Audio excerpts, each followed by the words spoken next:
The San Francisco 49ers season is over, but the offseason has just begun, and our season is never over. What changes are on the horizon? What changes have already happened? And is a certain free agent already a goner from the 49ers on January 7th? Stick around right after this.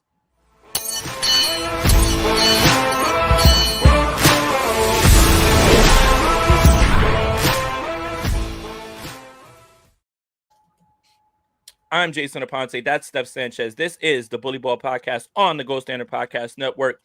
The 49ers end their season 6-11, but the fun is just beginning, Steph. Before we get into all the happenings in 49ers land, how are you? Happy New Year. Happy New Year. It's been a while, my friend. Good to have you back, and I hope you enjoyed your holidays. Yeah, for sure. I mean, football on and everything, and, same old stuff with gifts. And I am of the mind that I have instituted a rule, and it's done me very well. Only kids get gifts on Christmas. Oh, yeah. If you're an adult, you have to. I'm not buying you a gift. Get your own gift. You make your own money, all right? My gift is to the kids only. The kids are the ones who get gifts, right? So have to. I would argue that adults are way more harder to shop for as well than kids. So yes, that is a staple rule, I think, in most households. It has to be. Yeah, and then you're gonna get mad when I show up with a Target gift card, as if now I'm 40. A Target gift card is literally the greatest thing you could probably give me. Yeah. $50 in Target goes a long way. I could even get some Pizza Hut on the way out. Like, what are we doing here? But someone just be like, oh, a gift card. That's not a thought. It's a great thought. But exactly. Christmas gifts aside, and belated Happy New Year's again, because I told it to Rob and he got really mad at me because he can't, Larry David says you can't Happy New Year somebody in January 7th, but I haven't seen you the entire time. So that's the difference. Exactly. But, exception.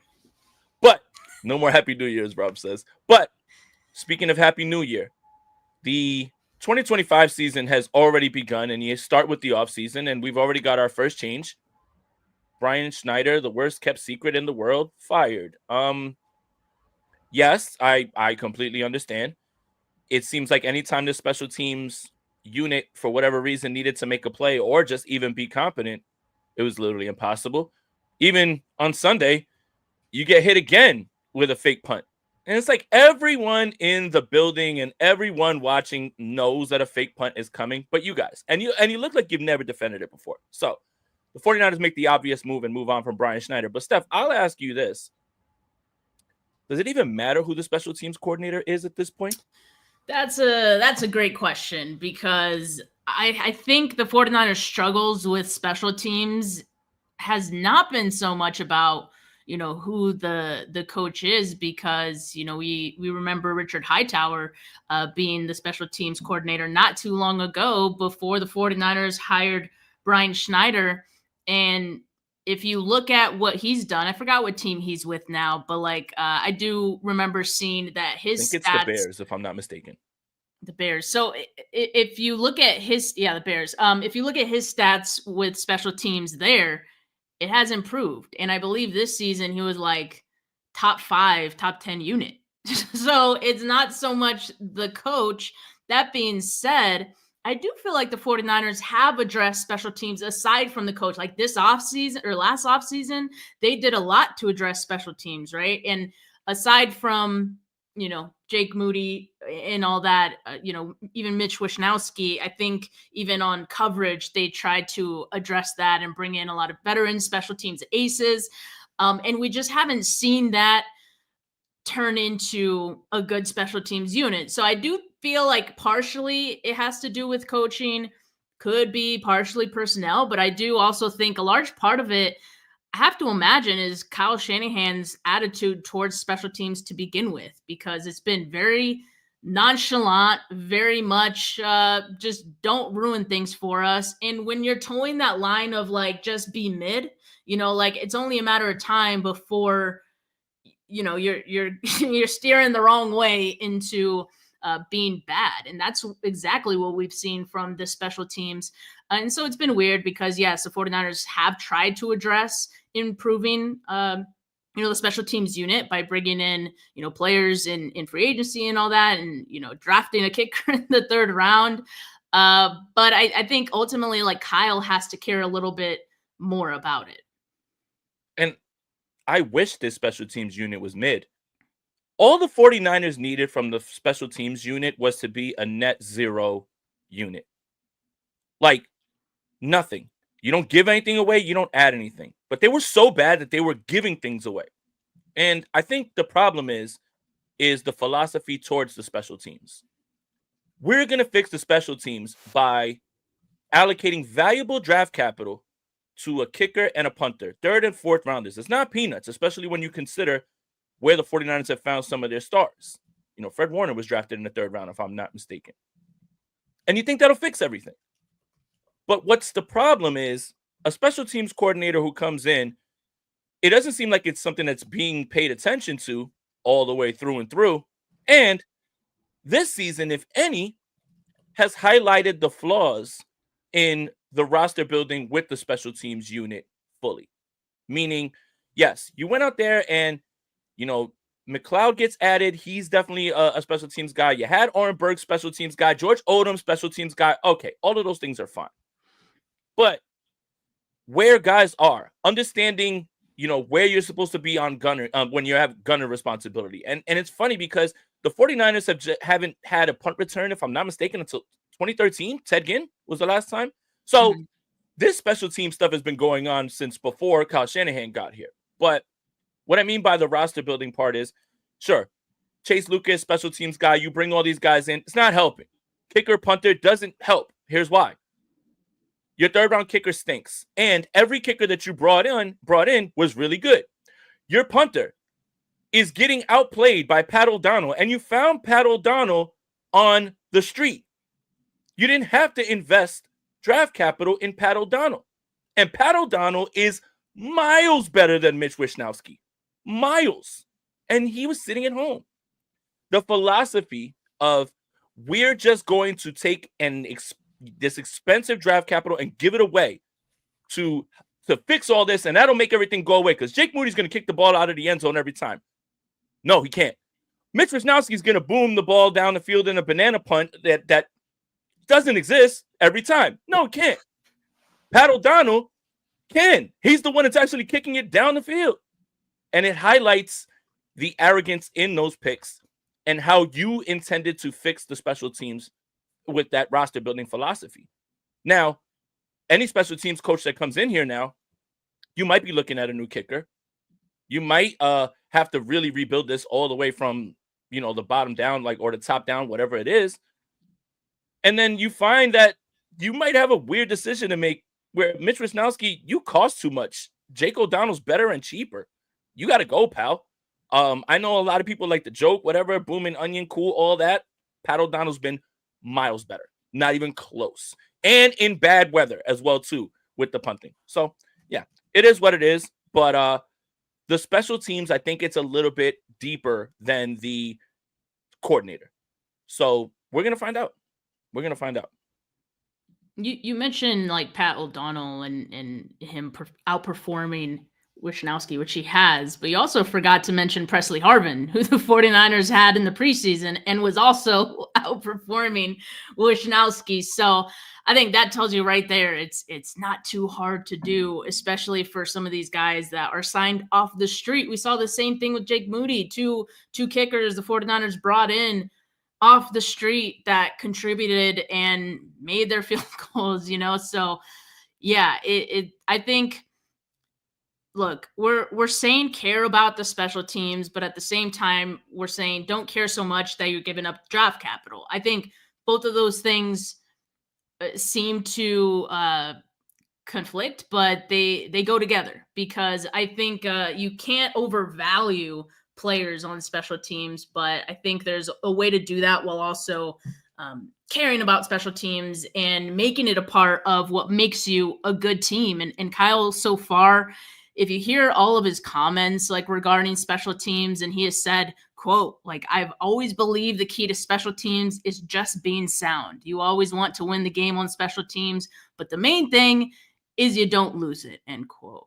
I think like the only thing he cares about is special teams and winning the game is the kicker, because that's the only thing that, you know, we've seen that he overvalues. And Tim K himself, 49ers beat writer, has even said that Kyle Shanahan doesn't care about special teams, and he just wants them to kick well and cover well and not blow the game for his offense and defense. And while I think that's fair to want, I think, you have to invest a little more time and a little more thought into it. I think as far as candidates for the 49ers, special teams, I've seen people mention Saints interim head coach right now, Darren Rizzi, right? That's his name, who is right now getting some head coaching interest even still this cycle. So we'll see how that plays out. I've seen people mention Notre Dame special teams coordinator, Marty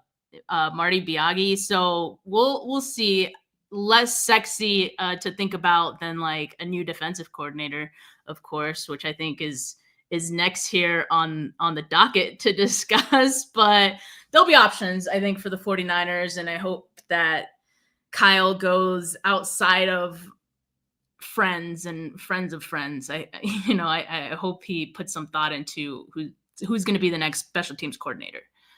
The ideal special teams coordinator is one where I don't know his name. I don't need to. I don't need to know the special teams. If I know the special teams coordinator's name, we've got an issue. I don't want to know the special teams coordinator name. I consider myself an NFL super fan.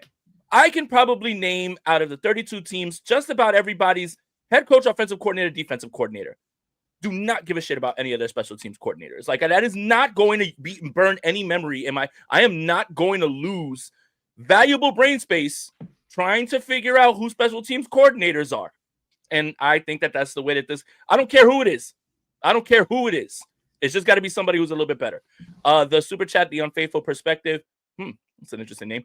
Kyle doesn't factor in Pearsall into the last game, his first rounder, but kept Moody despite costing them games. God works in mysterious ways. Well, let's table that. Rob, if you could save that, because that's going to be towards the end when we talk about, we're going to talk about the wide receiver position and what it looks like going forward and how everything works. So thank you for that. We'll definitely get back to that. But you mentioned it, so we might as well talk about it. Today is January 7th, and a lot of coordinators are being fired, being interviewed, and we still haven't gotten our exit press conference yet from John Lynch and Kyle Shanahan.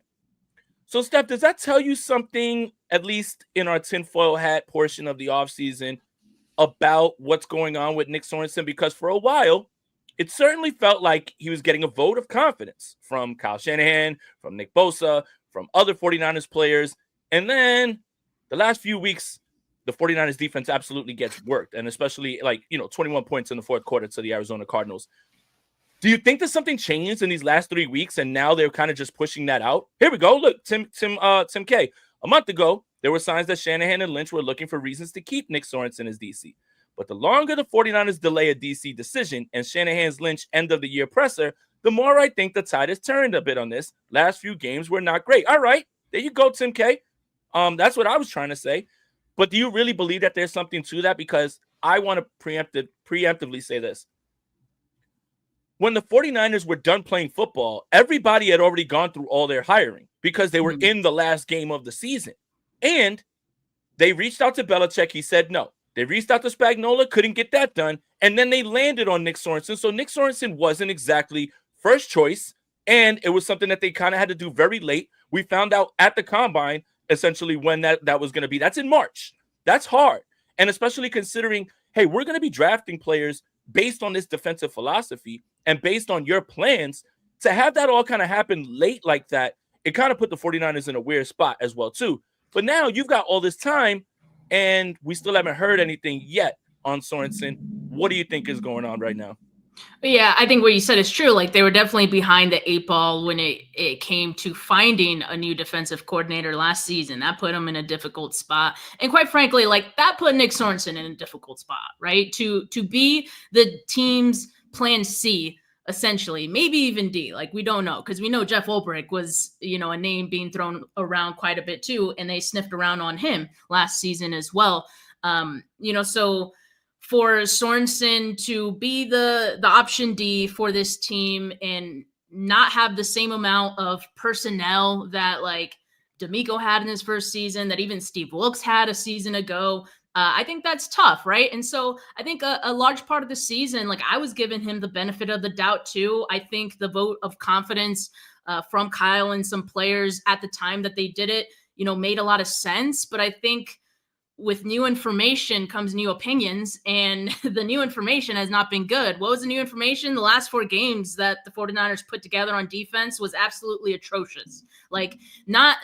I can't even excuse the fact that the 49ers had injuries and the personnel wasn't good for them to look that bad, to look that disinterested, and to not see any improvements, not see any aggressiveness. It was the same vanilla defense like all 18 weeks of the season. And I think it was a little concerning to see, even from a first time defensive coordinator. I would have at least wanted to see some different wrinkles, some aggressiveness, especially like in week 18 at the very least. Like, show that you want to go out swinging and show why you deserve to have this job. Instead, the Cardinals put up 47 points on this team. So, quite frankly, I do think there's a lot of decisions and conversations that the 49ers are having in these days since the season has ended.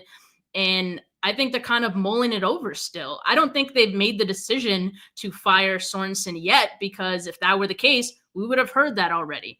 But I definitely think there's discussions being had, and they'll ultimately make that call. I will say that some of the defensive coordinators that have suddenly become available, I think, make it intriguing and definitely make it a little more possible that the 49ers move on from Nick Sorensen, because you have Lou Anaromo, right, from the Bengals, who was fired, who he didn't have a lot to work with Cincinnati this past season, but I definitely think there's good tape on him being a good defensive coordinator. And also Jeff Ulbrich, we would expect that he's no longer going to be with the Jets. It's just a matter of time there. Again, he's been a name that over and over has come up for the 49ers. Like, Tim K will not shut up about Jeff Ulbrich and how, like, if 49ers have the chance to bring him in, like, he's on the short list of guys that they'd be interested in. And Ulbrich would probably like that as well. So there's guys becoming available. And again, like, you're kind of gathering information, the 49ers are, right, as to, like, look, if we're going to move on from Nick Sorensen, it has to be a clear upgrade, and we have to know that it's going to be someone who wants to take this on and wants to do this, that, and the other. So you have to know all of that before making the ultimate decision to move on from Nick Sorensen. So I think those are the things happening right now in the background. And yeah, hopefully we get more clarity on this by the end of the week. And Daza0187 says, I thought Bosa, Warner, and other vets hired DC. Sounds like they contributed to Wilkes getting fired. And I think that's a great point, because this is where I'm at right now with this. This can go 50-50 either way right now at this point. And the reason that I say that is, last year when the 49ers were number 10 in EPA per play on defense, this team said all the wrong things about Steve Wilkes, right? Like, openly criticizing play calls, talking about the booth stuff, complaining about their roles. But that defense was exponentially better than this season's. Now flip to this season, and Kyle saying, yeah, I think he's doing a great job. And Bosa saying, yeah, I'd love to run it back with this. And Demo Lenore saying, yeah, I love what he's done and what he's, and it's crazy the messages being sent from people right there, right? Like, so last year it felt like Wilkes, that was a foregone conclusion, and they were plays away from winning the Super Bowl. And yet I have this doubt in my mind just because of the way they were speaking. That was earlier on. But what was the last few weeks enough for them to say, you know what, I think this is it? But that's why I'm at 50-50. What percentage would you say is the chance that he's going to be here? I've got a 50-50 that he's going to, and honestly, that's the easy way out, because it's either he's going to be fired or he's back. So I'm definitely taking the easy road out. Yeah, I would say, personally, I'd say 60-40 or 65-35, because I'm also listening to what the beat writers have to say, because I have to imagine they have a little bit more of a pulse on what's being at or what's going on there than maybe we do. My personal sense is that, the last 4 weeks of the season were that bad that I personally would be thinking about this for Sorensen to be fired. Now, if you listen to what Matt Mayoko has said, he's kind of said the same thing that a few weeks ago, he thought that the 49ers would retain him. And I think it was the same thing, like the vote of confidence, how players were speaking about him and all that. And since then, when you see how the season ended for this defense, he's like, oh, like now I'm not really sure. And Tim K said the same thing. Matt Barrows has said the same thing. So it's like, I have to listen to that. And I think like the last 4 weeks were that bad that like, I don't think you can avoid it. I don't think you can ignore it. And it has to go into the larger discussion they're having as to should he stay or should he go. It's going to be very interesting to see how this plays out, because if there is a new defensive coordinator, it's going to be 3 straight years with a new defensive coordinator, 4 straight years, whatever it is. But you also have to remember, none of these defensive coordinators are overhauling the defensive scheme. Can I ask you about that? Sure. Because I think continuity is huge. And I think like the 49ers have wanted continuity. And, while I know Nick Sorensen was like the plan D, I do think part of the reason that they landed on him ultimately, as far as also the other candidates they had, was continuity in the scheme as well, right? And the wide 9, for the most part, being a foundation of that. I've also seen people say, and this is why I want to ask you, because I know like you watched a little more defensive tape and a little more privy to that than I am. Do you feel like the wide 9 has kind of run its course right now in the NFL, and that, offenses have caught up to it and know how to attack it? Because if so, like, I think that opens the 49ers' mind, or it should, to maybe we want to move off of this now. Well, so let's do the list. It's Belichick and Spagnuolo before they get to Sorensen, right? If Belichick wants to change the entire defensive scheme around, you let him. Same thing with Spagnuolo. I think they're willing to give up those sort of concessions for those guys.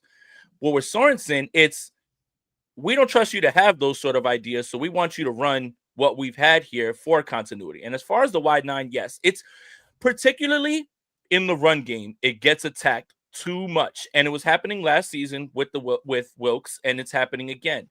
The lanes are opening because people are out of their lanes and they're getting blasted off the ball. And obviously, the scheme works when you have a stud defensive line, and I think the 49ers discounted that by thinking they could fill certain positions with rotations, and that was going to continue.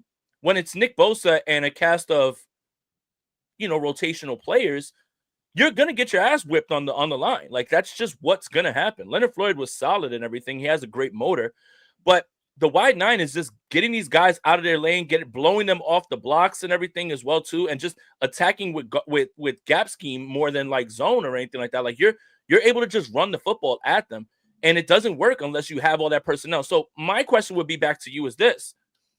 How much of whatever it is that they're considering with Sorensen would be rooted in, well, he didn't have a lot to work with. He didn't have a lot to work with here because, Malik Collins, solid player, rotational guy. Jordan Elliott, rotational guy. Javon Hargrave leaves, right? You lose Eric Armstead, Nick Bosa, Leonard Floyd, okay. But this defensive line was lacking. This is probably the weakest defensive line under Kyle Shanahan and maybe 2017. Let's just go there. Let's just go there with it. So I wonder how much of this discussion about Sorensen will be rooted in, well, look at what happened when Greenlaw and Hufanga came back and they only allowed 12 points to the Rams. And then when all these guys are injured at the end of the year, then you're giving those things up. And then again, that goes back to schematically, why are you allowing this to happen? But I wonder how much of that is going to make up the argument. So it is a little twofold, just based on the fact that the 49ers were tasked with rebuilding this defense, knowing that they had losses on the way. Based on salary and everything, you lose Armstead and everything, and you're going to be drafting all these rookies. So the way that they built the defense also deserves some sort of criticism because it didn't hold up. And depth is only good until you need to use depth. And then Sorensen wasn't exactly putting them in the right spot. So it's like this discussion is twofold, but I wonder how much outweighs the other when it comes to how he's evaluated, is I guess what I'm saying. Yeah, because I think there's definitely a risk as well to run it back with Sorensen, give him better personnel, and then we still kind of see some of the same things. Like, and I see someone in the chat mentioning like there wasn't really a lot of creativity from him. Yeah, zero energy. Like, Yeah. I don't see that improving with better personnel. I mean, maybe it does. The creativity possibly can, because maybe there's some things that you would try if you had better players to do it. But yeah, there was no effort from what I saw to be more aggressive and to improve some things that I think they could have as the season went on. But it's our decision to make. I mean, I think the 49ers have a tough decision to make because it's not so black and white as like letting go Brian Schneider was. Right. I think there's a little more context to this one that makes it an interesting decision. And talent can lift scheme when scheme doesn't work. When you don't have the talent, scheme has to lift the talent. And I think that's the problem that you have. You can always look around and say, yes, this player is in there and everything as well. For as strong as the 49ers secondary was, they still ended up, I believe, top 5, top 7 in receiving yards allowed per game on the season. Scheme has to help talent when talent isn't there.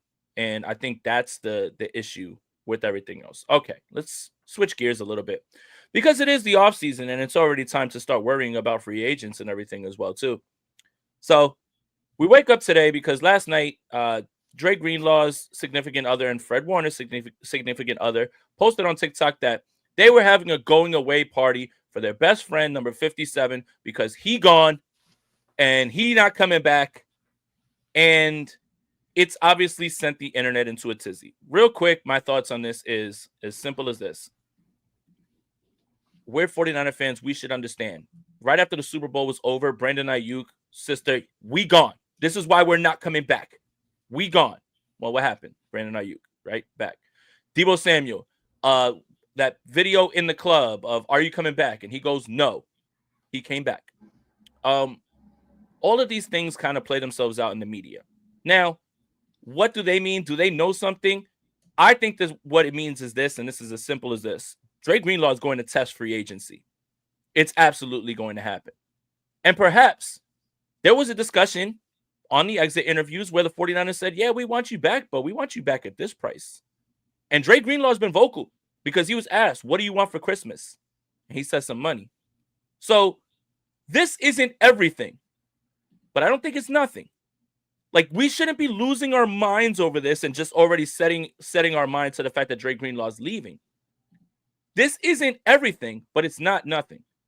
It is something, but it's just the part of the process that we should be used to at this point. 49ers fans should be pros at this point when it comes to this, Steph. Oh, yeah, I'm done. Sorry, I was looking at another tab while you were talking, because the reason that I believe that there is something to this, and I was trying to find the quote because I remember some weeks ago, Dre Greenlaw did kind of hint at him expecting to go to free agency, and I couldn't find the quote. Maybe Rob could while we're here, but and that kind of made me think that, there possibly have been discussions or even a lack of discussions with the 49ers as to if they want to bring him back or not. I think his comments then kind of hinted at that being a very real possibility, because look, there are only so many weeks left to the season. He was coming back from injury. And if the 49ers hadn't approached him about it then, or had told him then, like, hey, this is the price we want you at, and Dre was like, no, then, I think that's enough for him to kind of feel like, okay, this is probably not going to happen. And I'm expecting to go into free agency. So that, along with, the posts from the significant others, which, you can discount that all you want, but I do think there's legs to this. I do think, like, those two things is not just a coincidence. And I think it's a little different than the Deebo and the Ayuk thing and those social media like outbursts, because I feel like those were rooted in like anger. Like these Yeah. are just kind of rooted in like, oh, this is so sad. Like this is a sad goodbye kind of thing. And so it doesn't feel like there's any animosity, but there definitely feels like there's just the expectation that he's going to go into free agency. Now we know that doesn't necessarily mean that Greenlaw doesn't return, because he could test free agency and maybe the market for him is not what he was expecting and he would prefer to run it back with the 49ers, possibly, right?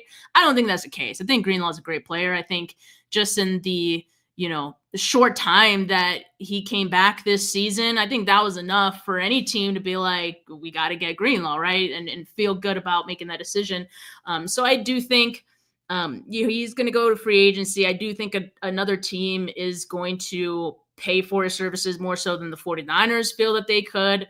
So that's where I'm at. I guess I'm mentally preparing myself for that to be the case. And, that sucks because I really enjoyed watching Greenlaw as a Niner. I think he embodies everything that you want from, this defense to be, right? And we talk about the energy, and I think some of that comes from Greenlaw, like even from Fred in the games that in like the quarters that Greenlaw played, like Fred was on 10, so I think he did a lot to impact the defense with just his energy and presence alone. And that's definitely going to be missed if this is the last that we've seen of Greenlaw in red and gold.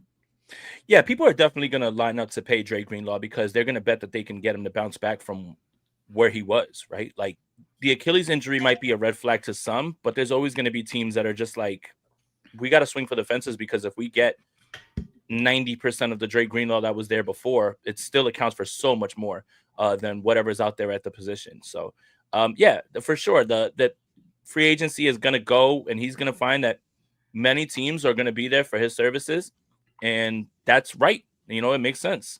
Daza says again, I want the Niners to get Haloli Nada, S. Adams, Vince Wilfork, just a massive human to stuff the run that can also get a bit of pressure. They miss DJ Jones. Yeah, well, DJ Jones might be back. You might be able to see him because he's a free agent, this year, and they may be able to get him back for nothing. The Unfaithful Perspective with another super chat. Thank you so much. Keeping Sorensen because he had some absent talent epitomizes one of the problems with this regime. They can capitalize on excellent, but can't coach up. I mean, I don't really disagree with that. I guess the point we were trying to make is what are they going to use to sell the idea of bringing Sorensen back? Like, how are they going to go to that press conference and be able to answer the question of why they're running it back with him? And I think the obvious answer is going to be, well, he didn't have all the resources. You're missing this player, right? Like Mooney Ward was out for many weeks, and then you lose Hufanga. You get Greenlaw back at the end. Warner breaks his ankle. Nick Bosa's missed games, and then the rest of the defensive line. So again, I don't disagree with this sentiment. I'm just looking to how the 49ers will, John Lynch and Kyle Shanahan, how are they going to go to the podium? What are they going to say? What are they going to point to? And I think it would be the absence of talent. But I'm not going to disagree with this, right? Yeah, I definitely wouldn't. I definitely agree. And, I think Sorensen in a way did have help. Like Brandon Staley was brought on as kind of a soft landing zone for Sorensen in his first, defensive coordinator position, right? Here's someone who has had experience, who can help you out and help with the DBs in particular. And, it hasn't worked out. So really it's both of them that should be in question. And even Matt Mayoko was like, yeah, I don't even really know what Staley's role was this season aside from like the title. No one knows. No one does. So it's just kind of funny. But I got to imagine, like, if Sorensen's on the chopping block, then I would think Brandon Staley would and should be as well, because I can't see anything that Brandon Staley has been able to help Sorensen with that has shown up on the field. Mm-hmm. Yeah, we don't know. I mean, Brandon Staley right now is almost like that Homelander meme where he sees all the slander for Nick Sorensen and nobody's talking about his role in it. And he's just like, all right. Like, hey, usually it's me that's on the chopping block, but it might just be him. I didn't do it, like, so I don't know. I mean, again, we talk about, oh, what's the effect of this? It's just, nobody truly knows like what goes on in the game planning, whatever. Like, he never speaks. You never see him. They never even during the games, they don't even show him in the booth. Like, is he in the booth? Is he downstairs on the like where is he? Like, it's just funny because I think it's just funny because of the outward complaining about it. And yet here we are on January 7th following an entire 2024 season.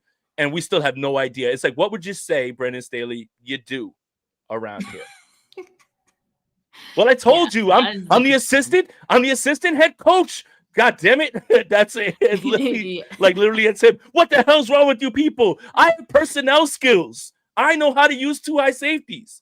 But yeah, we don't know. The only thing we do know is, yes, what Daza says, he does run the ball meeting. That has been said by Kyle Shanahan. No takeaways. And oof, that is not a good, like, Staley's probably like, no, don't tell Zero takeaways. Yeah, no, dude, that's so. Didn't Sorensen ran those meetings last year?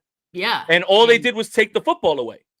I bet the 49ers are trying to see how they can finagle their way to having Nick Sorensen have his old job back.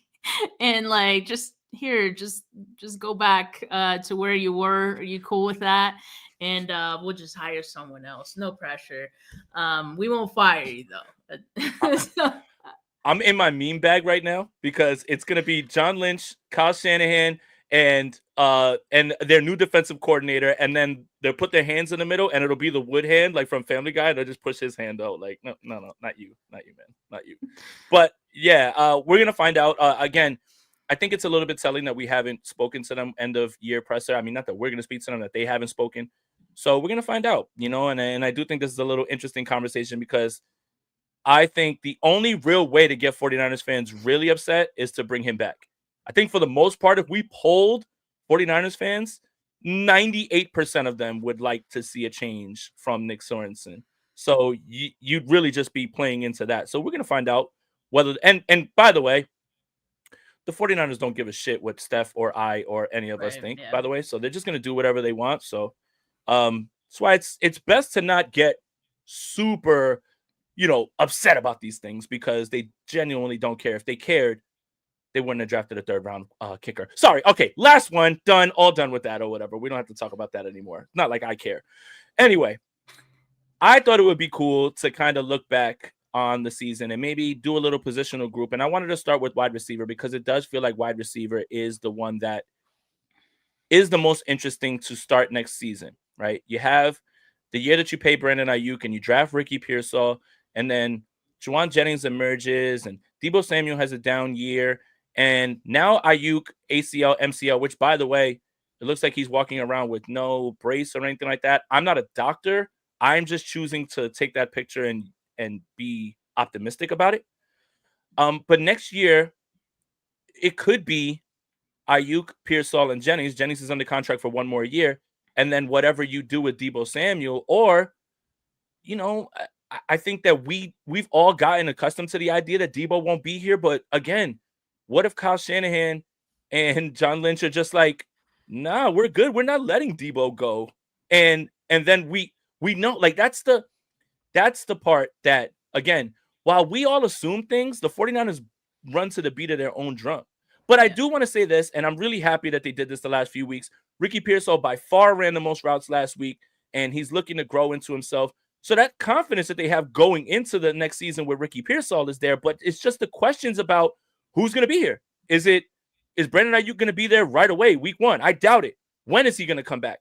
And then with Jennings was playing at the X. What if Deebo's still here? Is that going to come at the expense of Pearsall? All of these questions need to be asked. And again, this is why we go back to this super chat. Kyle doesn't factor in Pearsall until the last game as first rounder, but kept Moody despite costing them games. God works in mysterious ways. The last 3 games have been very telling for Ricky Pearsall and what it would be like if he was involved. So I think that is the glimpse and the optimism that you should have going into next season, right, Steph? Yeah, and I think that comment from I forgot was it Unfaithful Perspective. Was an interesting one because I think part of the reason, aside from everything that happened, for Pearsall with injuries and the shooting and all that, I think obviously he had a late start, but I think also what kept him from getting additional snaps is that when he was getting snaps, when he was finally healthy, he was making some mistakes, right? Like he'd line up incorrectly, he'd get penalized. We'd never see him again, like the rest of that game, right? And so I think he's kind of had to work at earning that playing time. And on the other hand, you got Jake Moody, who's allowed to miss how many kicks this season, and nothing happens to him. So I thought that comment in particular was interesting. But yeah, Kyle's definitely tough on offensive players, more so wide receivers than anything else. And I think even in that game against I think it was Miami, right, or Detroit. Sorry, we saw Cowing in that game. He was penalized. It was a big penalty because it negated a very big positive play from Kittle, and we didn't see him the rest of that game. And then finally he gets a chance again. So it's been a lot of, I think, compromise and a lot of working for these wide receivers to get the playing time and earn that playing time. So I think that's definitely part of it. But I'm definitely encouraged because it feels like Pearsall has had some of those like doghouse in-game moments, and the following week he's able to grow from the experience and improve on some of those mistakes, right? And I think the last 2 weeks especially, he was able to stack his games. 141 yards, touchdown, followed by 69 yards, touchdown. Like that's really encouraging. What's crazy to me, Jay, is that Ricky Pearsall had the same amount of touchdowns as Deebo Samuel this season. Yep. That's nuts. That's nuts to me. But I think it tells you a little something, right? And maybe the 49ers maybe Kyle Shanahan will be stubborn and say, no, I have to have Deebo back. But I don't know, Jay. I kind of feel like I'm at a point where I've seen enough where I feel like this team could be okay without Deebo Samuel. And I know the offensive performance this season, say what you want about it, but I think from a skill set standpoint, from what I've seen from Pearsall the last couple of weeks, I think they'd be fine. Like there's guys who could take on some of these special things that, you think only Deebo Samuel can do. And it's not going to look the same way that it did when Deebo ran it, but you can still have some success with it and with some of the guys that you have. So yeah, that's definitely going to be a decision. To me, like it reminds me so much of the Warriors, and like how the Warriors, always trying to run it back with, Steph and Draymond and like the same dudes, because you can't imagine your offense working without, those guys. In particular, I'm talking about, Draymond. You can't really do anything without Steph. But, so like I kind of feel like Deebo is the Draymond of the 49ers. And so like a part of me feels like Kyle Shanahan is like, no, we need him to run our offense. But we'll see. We'll see. That's why I feel like Kyle Shanahan's, I think, stubbornness and a little bit of his ego is going to be tested this offseason with some of the decisions that he's going to have to make. And there's going to need to be some evolution in the offense as far as, what personnel you want to move forward with. But I feel like what we've seen from Pearsall this season, even like a little bit of Cowing, right? Aside from, his rookie mistakes, which are understandable. I think I've seen some good. And, we haven't even talked about Jennings, Jay, but like, I feel so good if this imagine Brandon Ayuk is not ready week 1 next season. If we start a game with Juwan Jennings and Ricky Pearsall next season, I feel good about that in week 1. Yeah. And the thing is any move away from Deebo Samuel would be addition by subtraction for Kyle Shanahan. And what I mean by that is I understand that Deebo Samuel is an integral part of your offense and what you envisioned when you drafted him, and he's going to be here for a while, which is why you rewarded him, but not at the expense of other guys who are cooking. Like, for instance, if George Kittle is absolutely destroying everyone, throw him the fucking football more than like 6 times. Like, I understand that you want to get everyone involved. That's noble.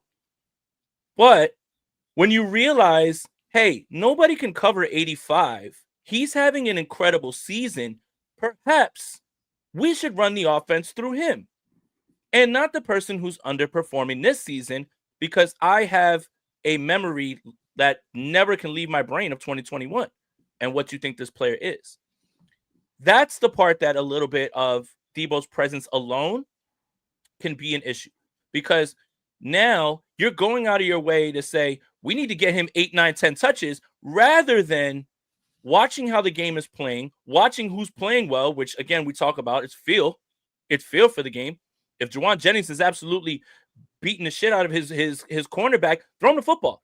If George Kittle's absolutely winning every single route and is a menace and has 100 yards at the half, throw him the football. Continue to throw him the football. If Jordan Mason's running the football very well, keep going. And I understand, let's keep them off balance and everything, but not at the expense of other players who are having great games and great seasons. And that's the frustrating part. The Debo runs are done. When he's back there, everybody knows what's happening. And at least I'll give Kyle Shanahan credit this season. He's done it twice where he's run play action off of it. Bravo. That helps. Maybe do it a little bit more, because you can bring defenders up and throw it over their head because they automatically notice that. But it kind of just puts Kyle in a box where he has to find a way to scheme for Debo Samuel. And it can't come at the expense of the other offensive weapons and the overall offense and how it's performing. Again, if a guy is whipping somebody's ass, throw him the football. Spam the play until they stop it. Spam it. So it's just, for me, I just wonder if the friendship is going to take over the logical thinking and the pivoting that you would have to have by moving off of him. That's what I'm saying. That's the stubbornness, right? Like, you become friends with these players and then you can't imagine your life without them. Like, that's concerning, right? And you said it, like, Debo out of the backfield is donezo. That's what he did best, though, the wide back role. If that's out the window, if that's done with, what does Debo give you? How is he adding value that someone else isn't giving you, And so I think that's the fork in the road that the 49ers are at right now with Debo, and that's the decision that they need to come to this offseason. But I kind of feel like the answers are there. It's just a matter of, can they do it? Can Kyle, imagine his life without Debo? Right. And it almost feels like being afraid to leave a long-term relationship because you're scared of dating.